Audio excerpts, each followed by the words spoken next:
Hello, welcome to Spiritual Light. It's Wednesday. It's a pleasure to be here again in the studio to talk today about we should never judge. Hello, Elsa, welcome. Hello, Charles. Hello, Munir. Hello, Charles. Hello, friends. Hello, Sila. Hello, good spirits that we never judge. Thank you, Munir. Hello, good morning, good afternoon, good evening to everyone. Immensely happy again to be here together with all of you. Yeah, it is a great pleasure to be here. Today I'm in for Stevan. He's away, so it's just the three of us.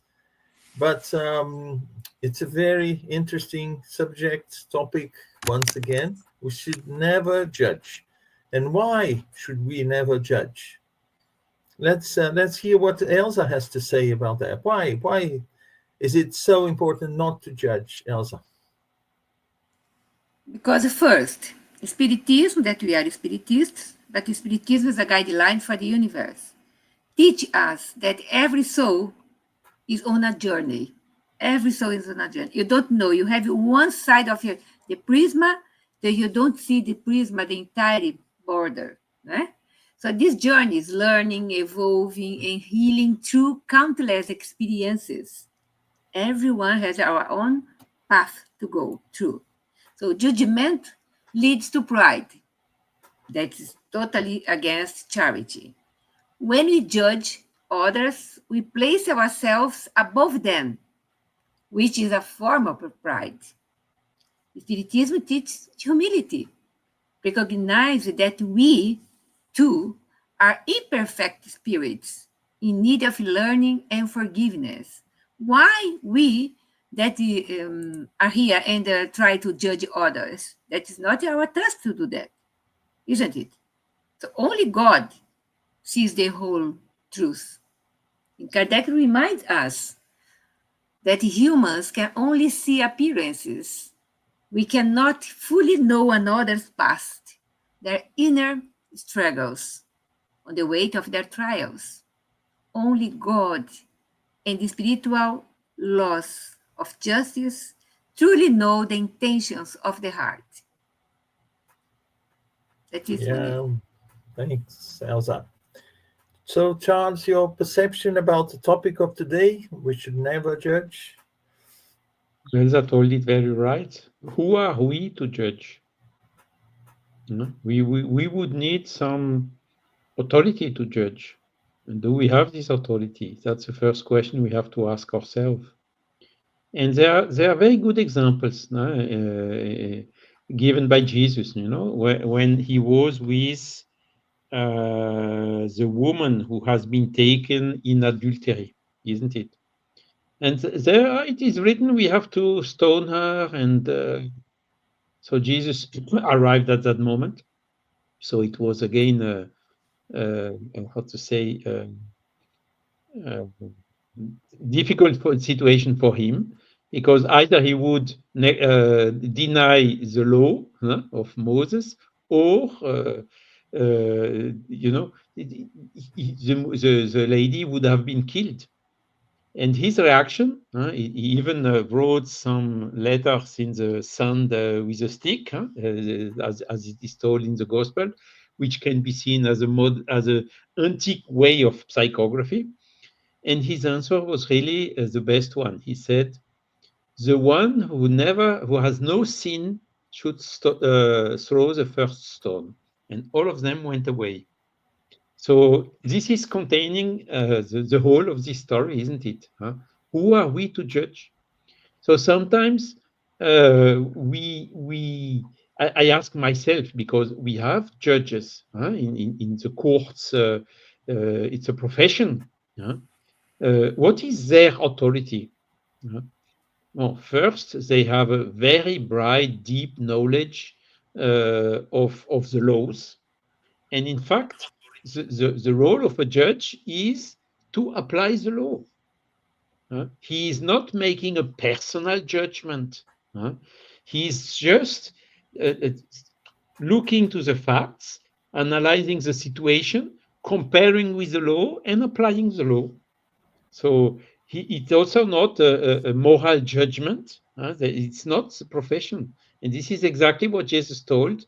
Do not judge others, because you will be judged in the same severity as you judge the others.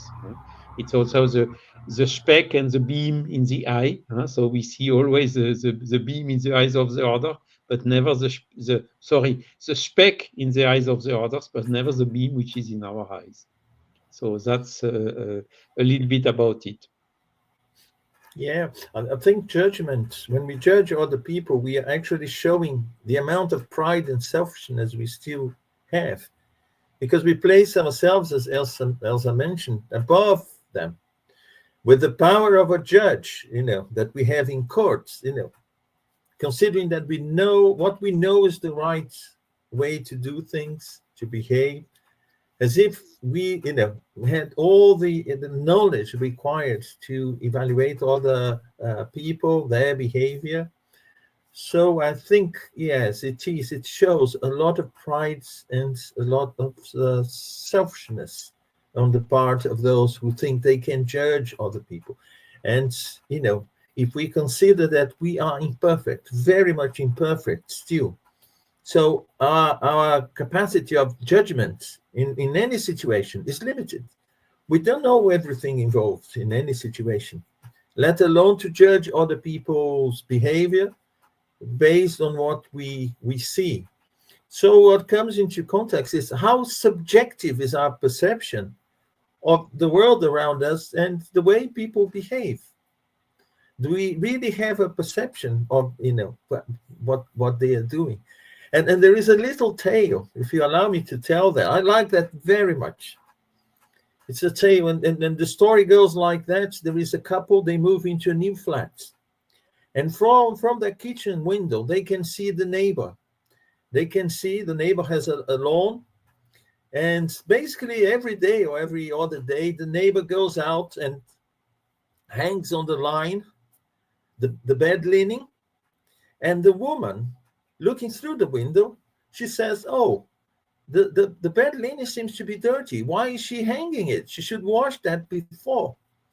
So basically, it goes for, a few weeks like that. Every time they are in the kitchen and look through the window, they see that, the clothes and the bed linen hanging on the line, it seems to be filthy, seems to be dirty. And then they say, oh, the woman, can you imagine what she eats? And how she smells, and so they make a judgment of the woman in different aspects from what they see, until one day the woman gets home and she looks through the window, and she said, "Wow, her bed linen, her clothes are so white, so clean. What happened?"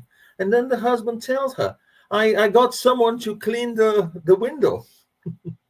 So the problem wasn't the woman's bed linen, was actually the window through which, they were looking at her. And it shows very much that our perception is like that. We have lenses in our eyes, and these lenses are very much in accordance to the imperfection that we have, and also to the pride and the selfishness that we have. And placing ourselves in the condition, also in a position superior to other people, to be able to judge their behavior. Do you agree with that, Elsa? Of course that I agree. But Charles' point about Jesus and what you are saying now is as a combination. That is something that I read today. And the person that you judge all the time is a person ill of the soul, and do not love him or herself, and always has something wrong with their health. This is, I said that I read, but I compile things on my way to think, okay? And I wrote mente sana, corpore sano.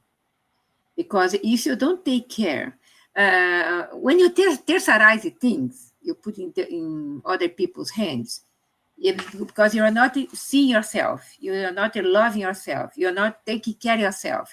So you judge others, because in a way that you are running from you in order to say things and gossip, because people that normally judge has this habit to judge others. There are someone that are bitter inside, so they gossip a lot, feeding the soul with toxic things. Right? Do you agree with that, Munir? And we need to cleanse ourselves, love ourselves, as Kardec highlights the words of Jesus' words. Judge not, that yet be not judged. To condemn is to invite condemnation upon ourselves.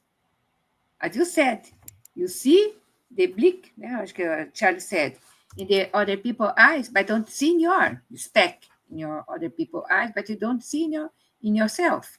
If someone says things about you, you be furious against the other person, doesn't accept criticism sometimes. And we need to accept criticism and see if it's wrong. Leave the other person. But it's right. Accept it and try to fix your mistakes with yourself. Jesus taught us tolerance, indulgence, compassion towards our neighbor. And judgmental things is something that I really, really run off far, because it's not good to judge others. You see one side of the prism, as I said at the beginning, but you don't see the entire panorama. As Charles pointed out very well, only God is entitled to judge, because he created us. He knows about our deaths, our problems, our defects, our mistakes, but God didn't judge us, but give us the new opportunities to fix our mistakes. As I said, because every soul or every spirit is on a private journey, we can say assim. But you have to put in practice what you are evolving every time. If you are far from Jesus' teachings, far from spirituality, you are someone that is not good in order to be so material, no? But we have to be malleable. We have to be spiritual. We are spirits. We have to be spiritual. Condemning people, never denies the principle of spiritism, progress our life as well. Yeah.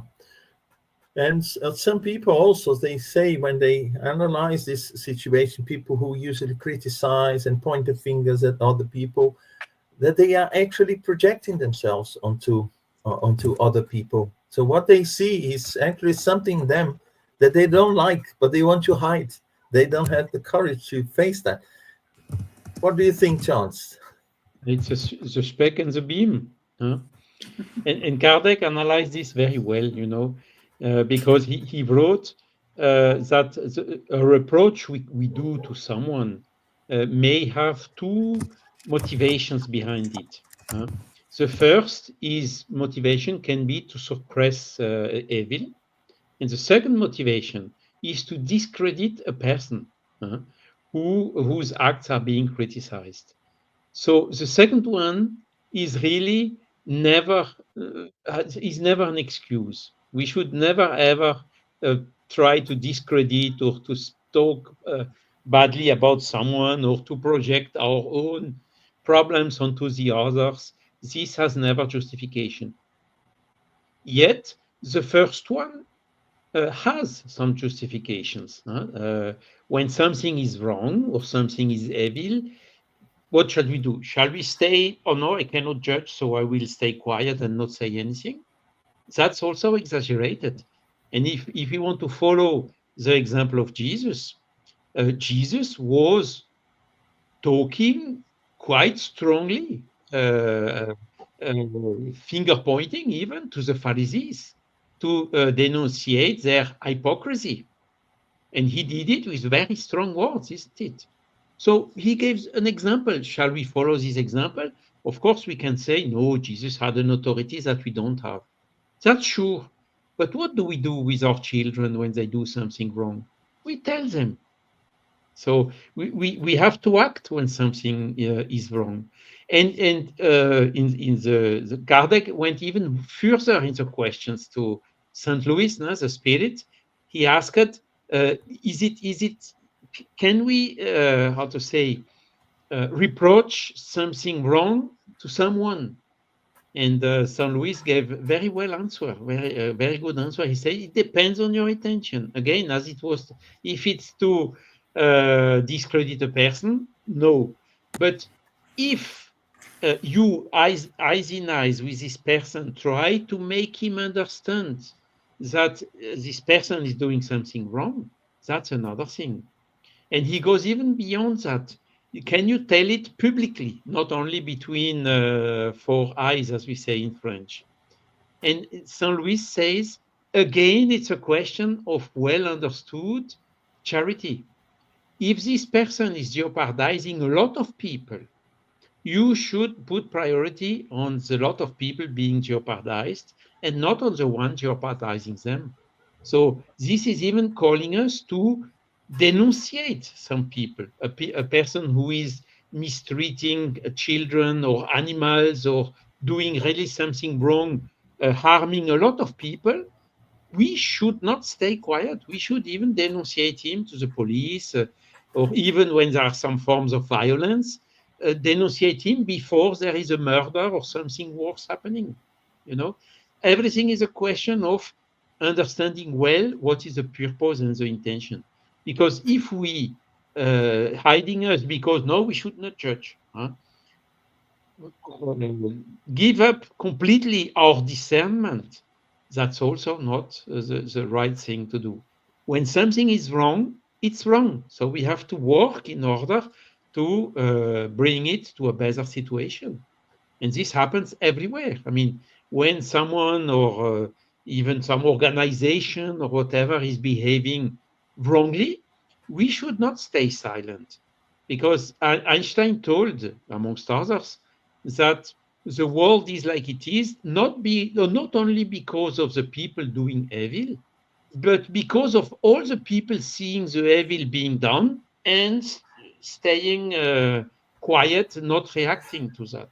So this is all illustrating, okay, we should not judge morally, we should first judge ourselves and whatever, but we should also not stay completely out, huh? Because otherwise it will take a very long time for the things to become better on Earth, and we should bring a small contribution to that.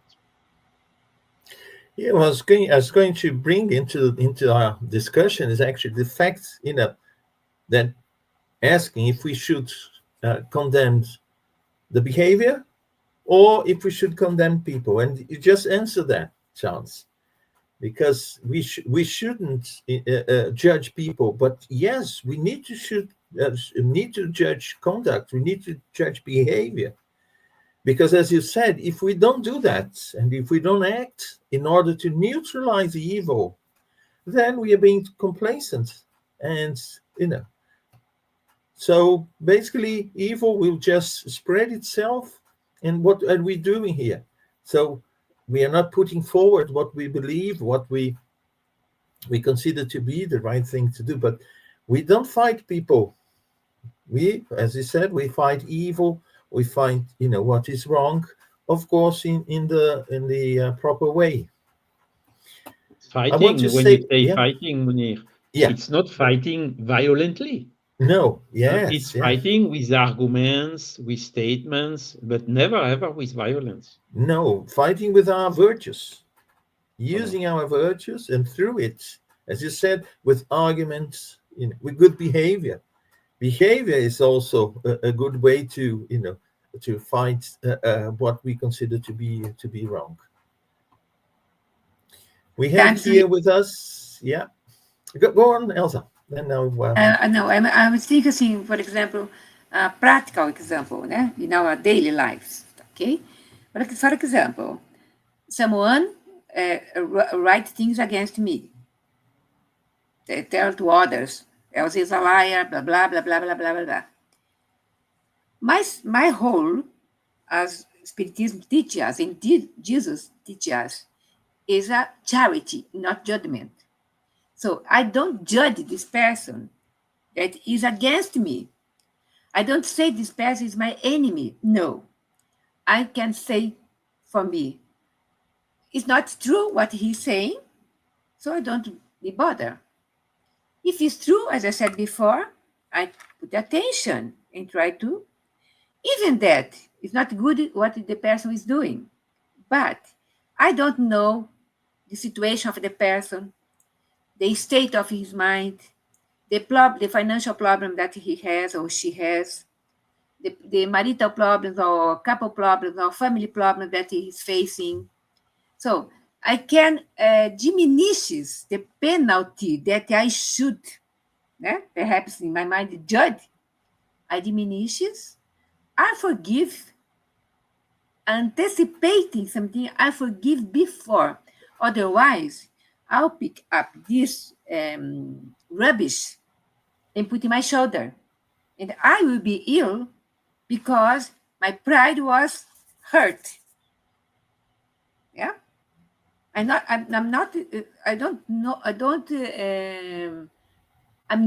what this person is saying. I know about myself. I try to do my best. So leave it outside. Because most of the time, when we judge others, we are wrong. We are wrong. If you incriminate someone, gossip against someone, make someone lose their job, for example, because in my judgment, I try to do this to save something, to save the job, etc., or other people, I will be wrong because later on, when I put my head in my pillow during the night, my conscience will say to me, you did wrong. Because in the Gospel, according to Spiritism, in chapter 10, blessed are the merciful. The Spirits emphasize that indulgence with others' faults is an act of charity. To forgive, understand, and help is to serve God's will, not to accuse or condemn. In a practical way, we should never judge, because judgment belongs to God, as we pointed many times here. Our task is not to condemn, but to love, understand, and help. By practicing charity of the heart, we lift others and ourselves. Sometimes we do a fraternal talk or fraternal dialogue or fraternal assistance, and you are listen. And in your mind, if you pick all these things, I can be very, very cross with the person sometimes. Why the person is not seeing what she or he is doing against himself, talking about others, judging others, and gossip to me, for example.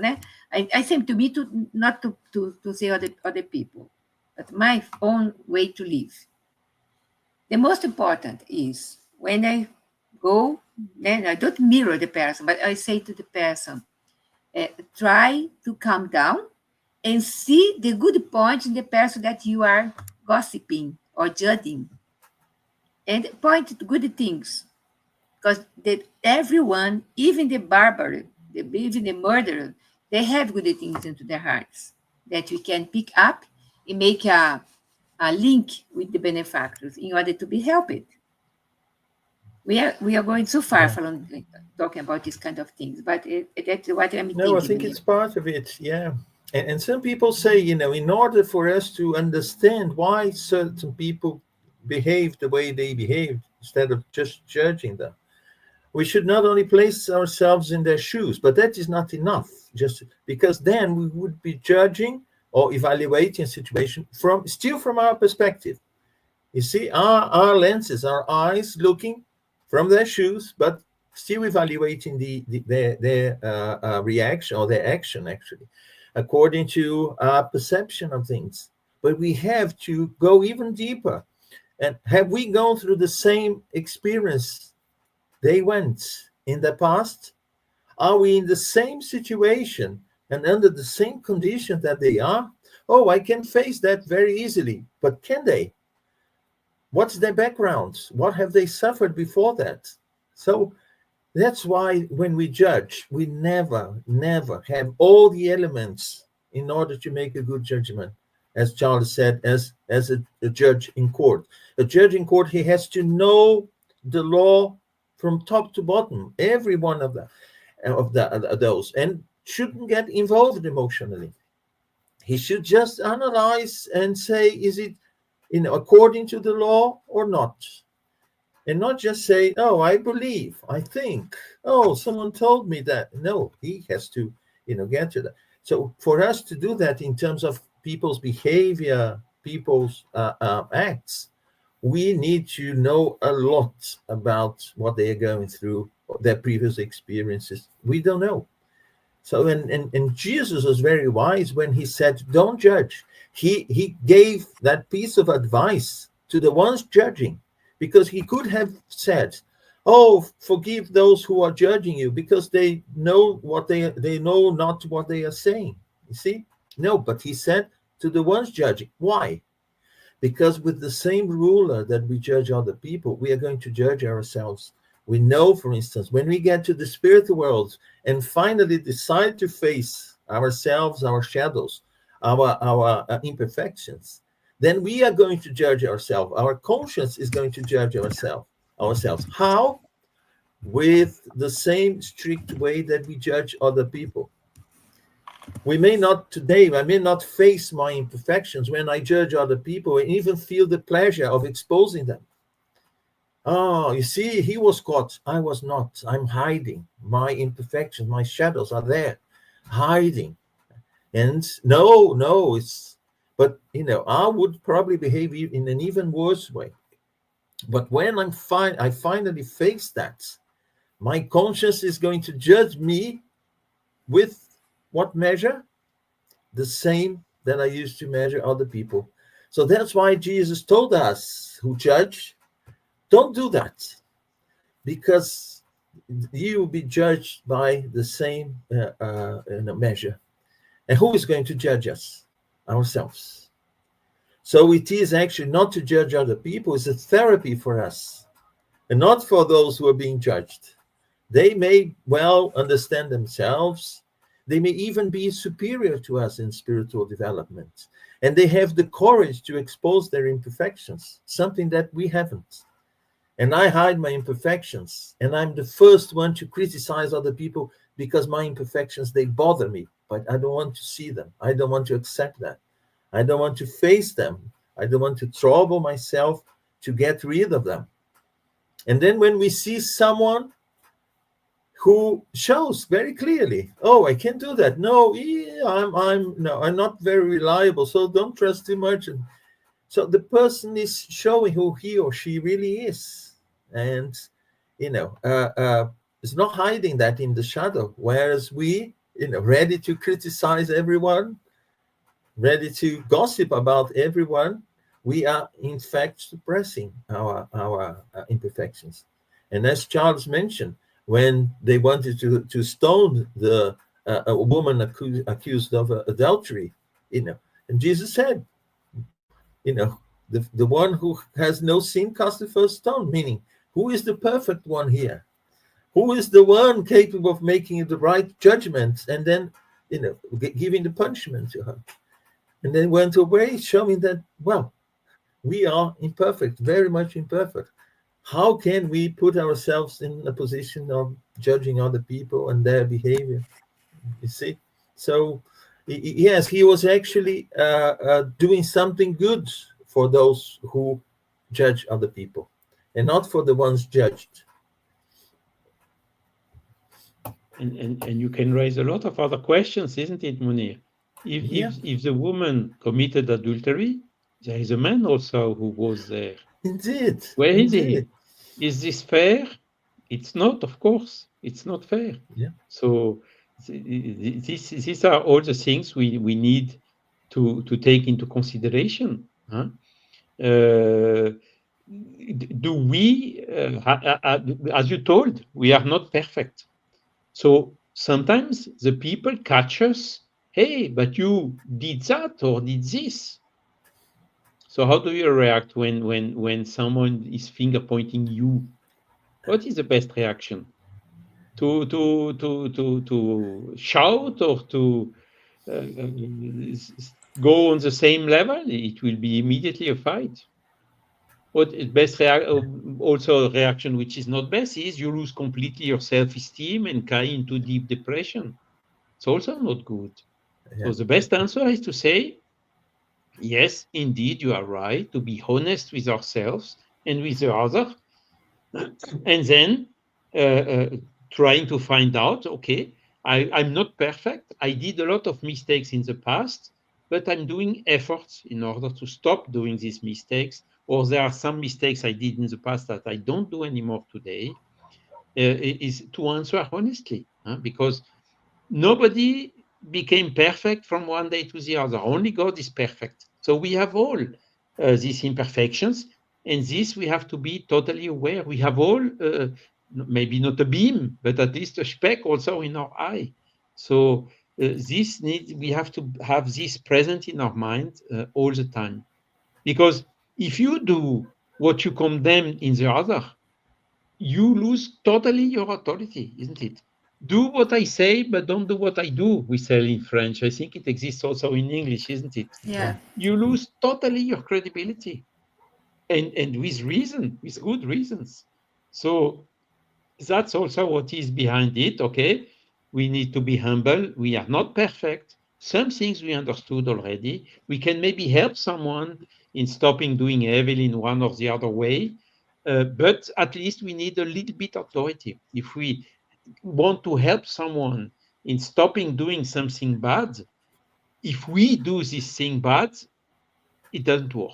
We have first to stop ourselves doing these bad things, and only then is we have a little bit authority, and we cannot impose it to the other, but at least invite him to reflect and to think about, and in our case, show and lead by example.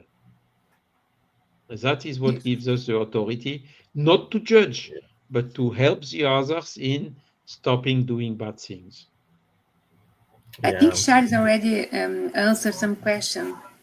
There's a lot of questions, Munir, in the comments. Yes, I'm going to read. I was going to say hello to Martin Encarnação, to Sila, to Faye Waddington. Hello, Faye.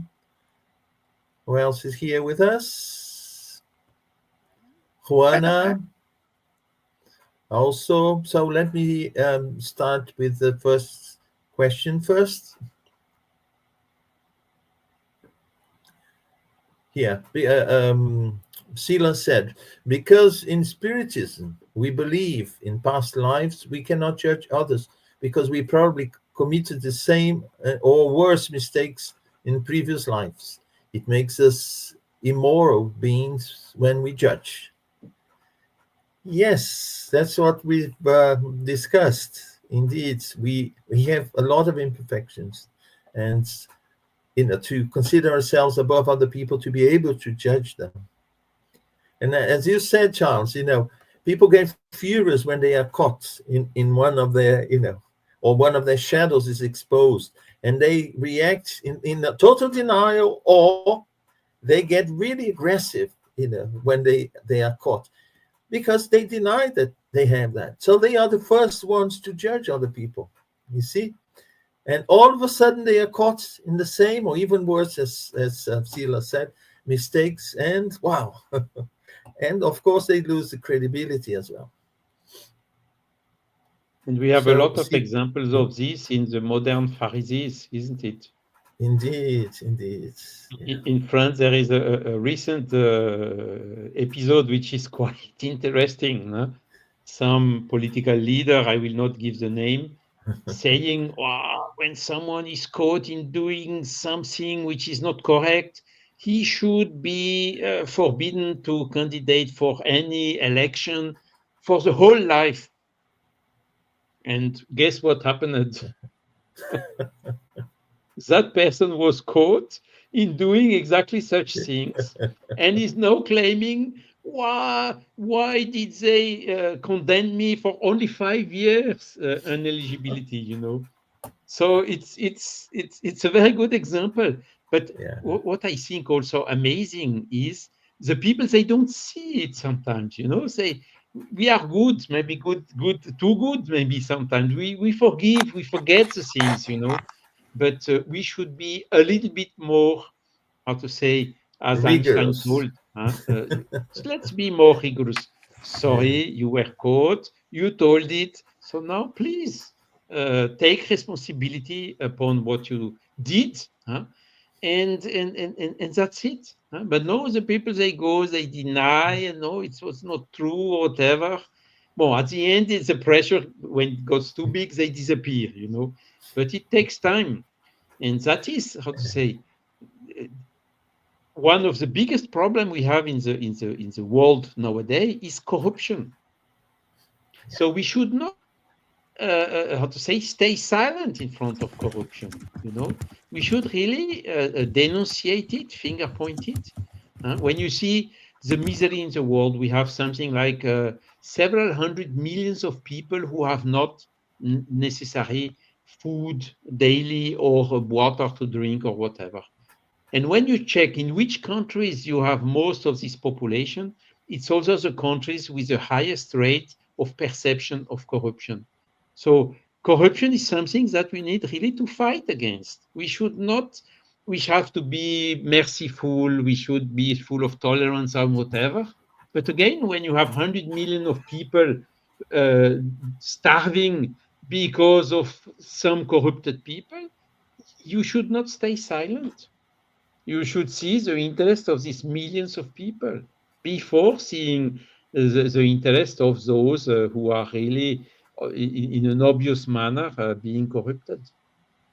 So Yeah. this is clearly inviting us to not to judge morally, not to judge with violence or whatever, but also not leaving the things just doing. Oh no, I cannot judge, so it's not good. Corruption is not good, but since I shall not judge, I shall stay silent.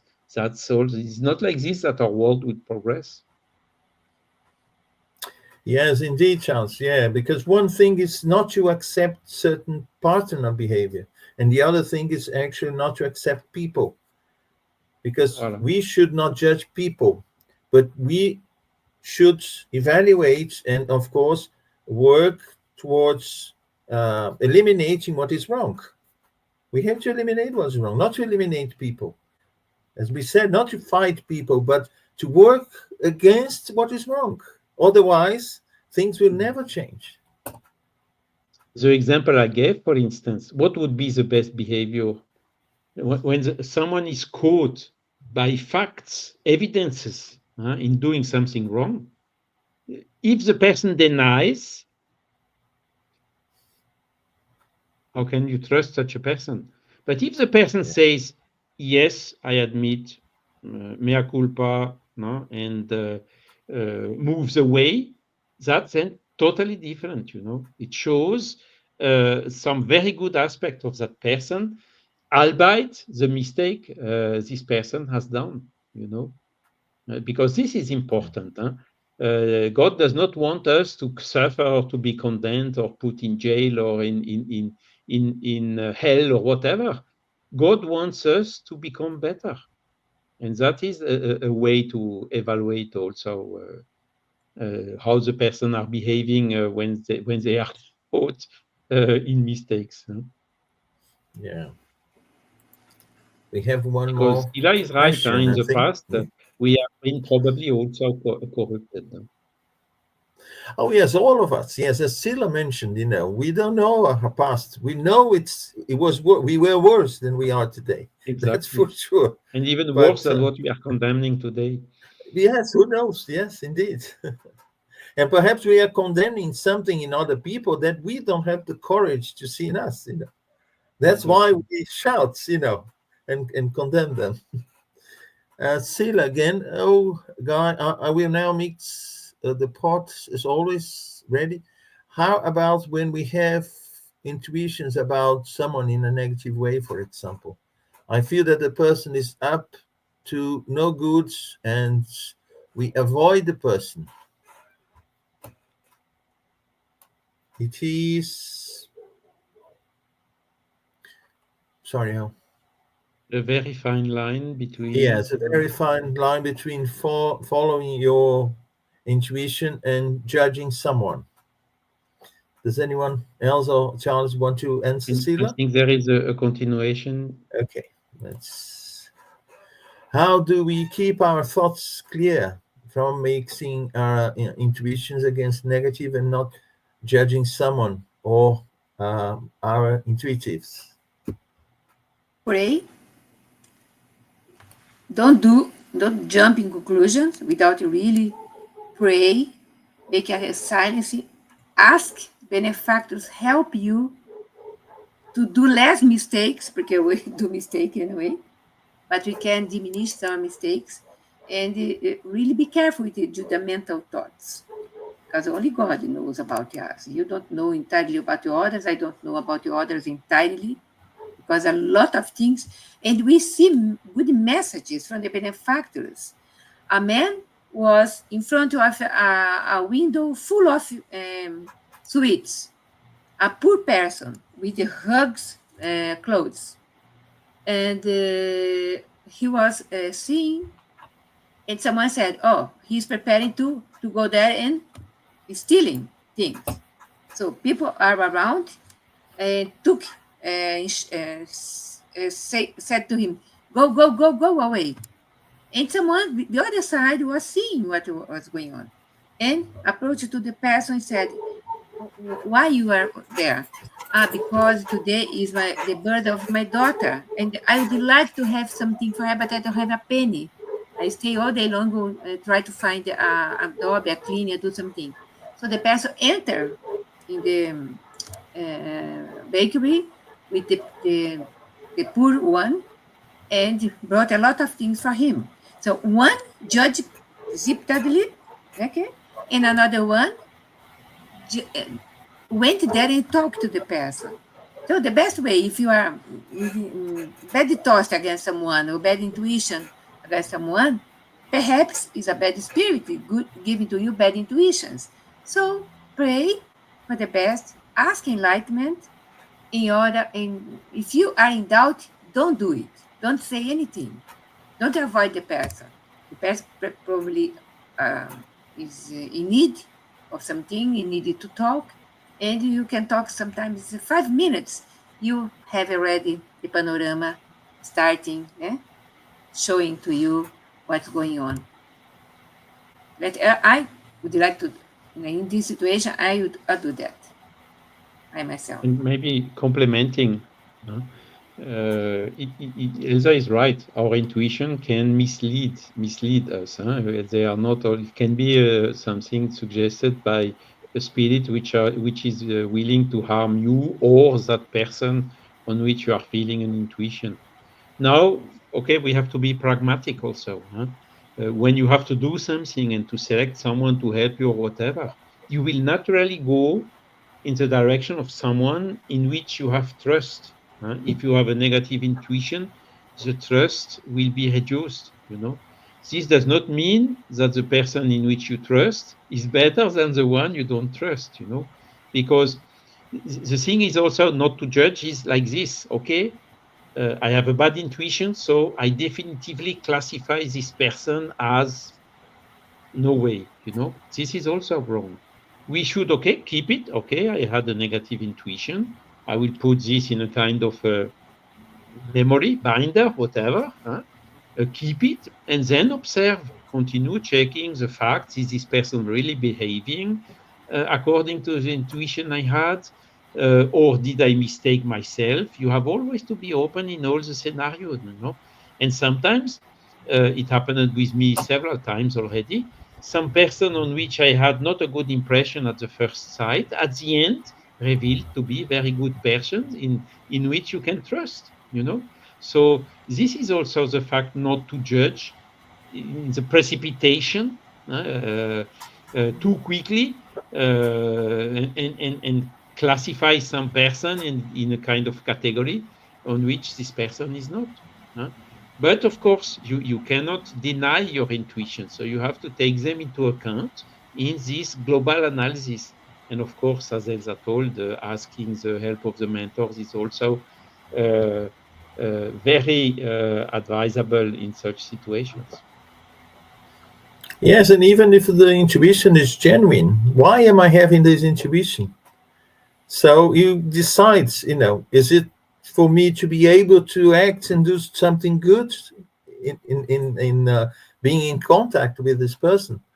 Or, what's the purpose of that? If we believe that there is a meaning for every situation in life, what's the purpose or the meaning of being there? Because if we start to have intuition, then we will be selective. And this is one topic that I was going to bring here. We create barriers. This is a way of creating barrier. Oh, I have an intuition or a gut feeling that that person shouldn't be trusted. Or so we start to create barriers. Or if we are constantly judging people, we create barriers. So instead of developing and giving the way, to develop something nice, something healthy, we end up, creating all these barriers, putting all these barriers in life, wherever we are, because we, rush to judge people or rush to create, a profile of that person, and sometimes with ready-made decision. Oh, that person is this, that person is that, and we based our reactions in what we think, and again, it's not, may not be the right perception. Martha wrote something very interesting, Munir. Yeah. Martha, is the last message. Because a lot of messages, né? But yeah. And Faye as well said good thing, but Martha, everyone, Joanna, but Yeah. Martha. Hello, Martha. You should give a chance to the person, but with caution. Exactly. Yeah. Not fight the person, but also be pay attention to the situation as such. We should prevent evil, that's for sure. If we see that evil is about to come, we need to do something. But we should always look at the perpetrator, at the person, with different eyes, with charitable eyes, with indulgence. Let me just go back where we stopped. We have Juana. Unfortunately, we are imperfect beings, very low on the totem pole of the evolutionary wheel. We are still in second grade, in process of passing into third grade, so judgment abounds at a daily level. Yes, we are still very backwards in terms of a spiritual scale, and we are in no position to judge. And that's why Jesus told us about, Kardec told us about, and we are just transmitting what they told us about in order to refrain a little bit these excessive judgments. Yeah. And preventing our selfishness and our pride to, yeah. How can I do it? I did something wrong here? No. Sorry. You just brought, the comments by Faye. Okay. Yeah. You were going to say something, Elsa? No, I'm reading here the comments. I see. So Faye says, I feel that there is a difference between observing what is collective lawful and ethical and applying one's personal views or beliefs as a measure of judgment. Does that make sense? What do you think, Elsa, Charles?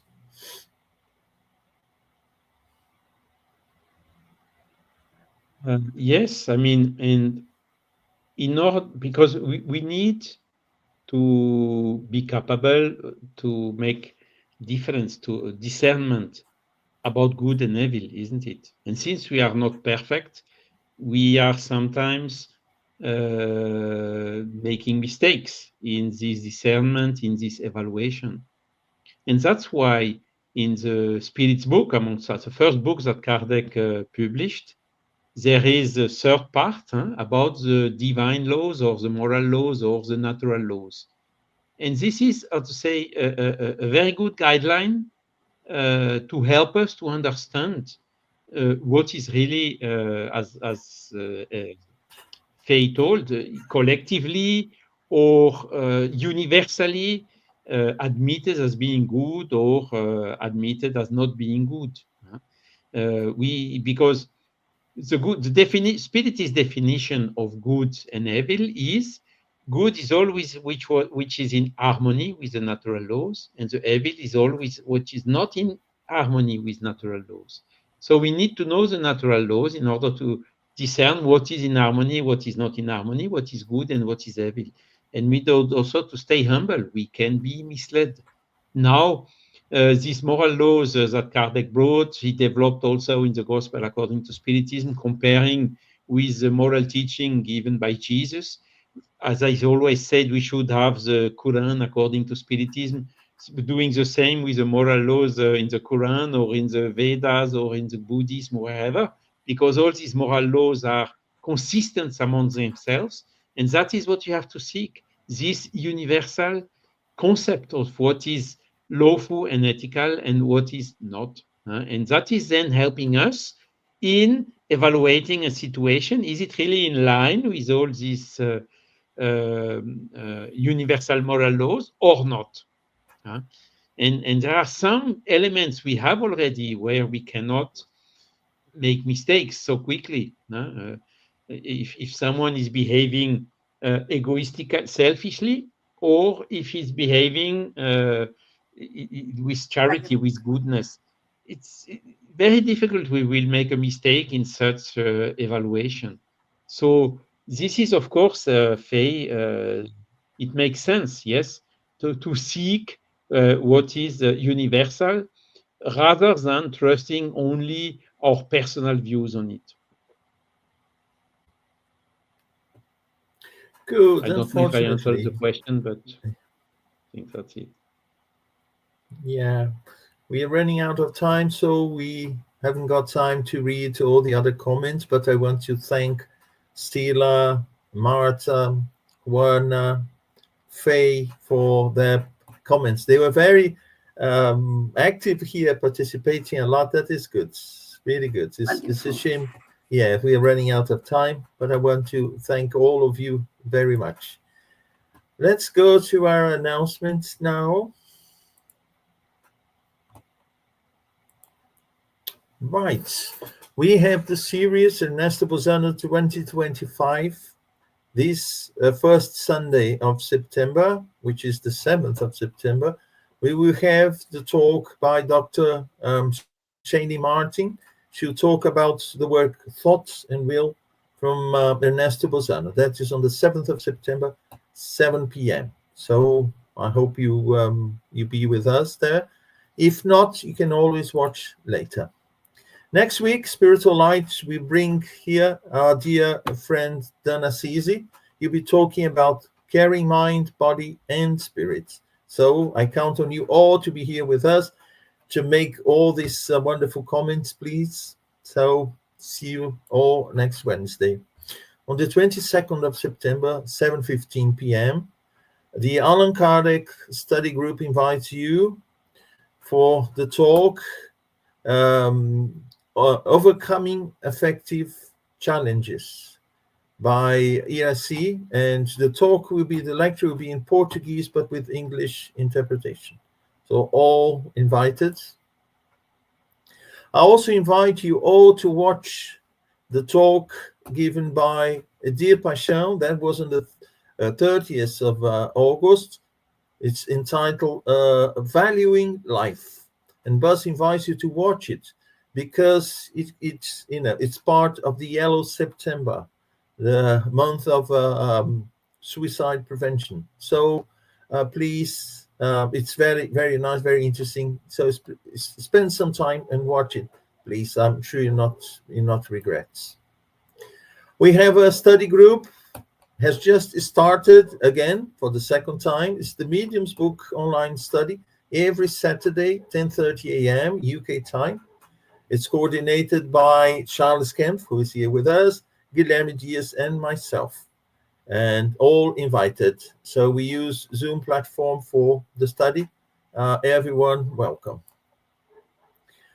We also have the Spiritist magazine. Here you have the webpage, the link to the Spiritist magazine. And I also invite you to visit the Facebook page of the Revue Spirit. And this quarterly edition is about Camille Flammarion. He was the author, the Spiritist author, or author, I would say, from the series last year. It was about Camille Flammarion. And then this year, this issue of the Revue Spirit, you have Camille Flammarion at the cover. So I invite you all to go to the Facebook and have a flavor of the review, and you can always subscribe to it. Finally, we want to thank Kardec Radio for all the support and to help us bring spiritual light to you all. That's what we had as announcement for today. So hope to see you all in these events, these forthcoming events. I want a final word from Elsa regarding our topic of today. We should never judge. Yes, that's my phrase that I put everywhere. Never judge. It's always against ourselves. Everything that we do against the others comes to our mind and stay. The others going, evolve, and we stay with the rubbish that we hold in ourselves. So never judge. God bless all. Thank you so much. And the benefactors be in your home and stay with you all. Okay, until next week. Thank you, Elsa. Charles, your final words, please. Thank you. I'm also reading all the comments. It's very interesting. The topic was motivating a lot of you, and we are happy for that. And yes, so hopefully we could bring some light on this topic. And as I can see from the comments, it has been quite well understood. So thank you again for this opportunity for having us. Thank you, Charles. Before we go, I just want to say that when we judge other people, we that fact actually tells more about ourselves than about people who we are judging. So if we, are inclined to judge people, just let's pay attention to the reason why we are doing that. What are the reasons inside us that we create these needs to judge other people in us? And if we work in that, we will be making a great progress. So I want to thank you all and thank Elsa, Charles, all those who manifested themselves here with this wonderful comments. It's very nice to see the comments and to see people participating. This is the purpose of Spiritual Light, and hope to see you all next Wednesday. And for now, so bye-bye. God bless. Bye. Take care. Thank you.